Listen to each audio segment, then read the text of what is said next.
কি শাস্তি? জাহান্নামীদের রক্ত এবং পুষ ওদেরকে খেতে দেওয়া হচ্ছে। জিবরাইল আলাইহিস সালামকে জিজ্ঞাসা করা হলো যে এরা কারা? তিনি বললেন, এরা আপনার উম্মতের সেই সব ব্যক্তি যারা মাদকদ্রব্য সেবন করত। আল্লাহ রাব্বুল আলামিন তার হাবিবের মাধ্যমে জানিয়েছেন, যখন কোন মুসলিম মাদক সেবন করে বা কোনো ব্যক্তি মাদক সেবন করে, তখন 40 দিন তার নামাজ কবুল হয় না। এরপর যদি সে তওবা করে, তাহলে আল্লাহ পাক তার তওবা কবুল করবেন ইনশাআল্লাহ। যদি সে আবারও মাদক খায় তওবা করার পর, আবার 40 দিন তার নামাজ কবুল হবে না। যদি সে আবার তওবা করে, আল্লাহ পাক আবার তাকে মাফ করে দিবেন।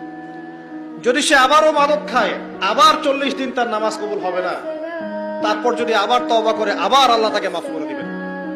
এরপরেও যদি সে আবার মাদক দ্রব্য সেবন করে, নবী সাল্লাল্লাহু আলাইহি ওয়াসাল্লাম বলছেন, তাকে আল্লাহ রাব্বুল আলামিন পরকালে মৃত্যুর পরে তিনাতুল খাবাল পান করাবেন। তিনাতুল খাবাল।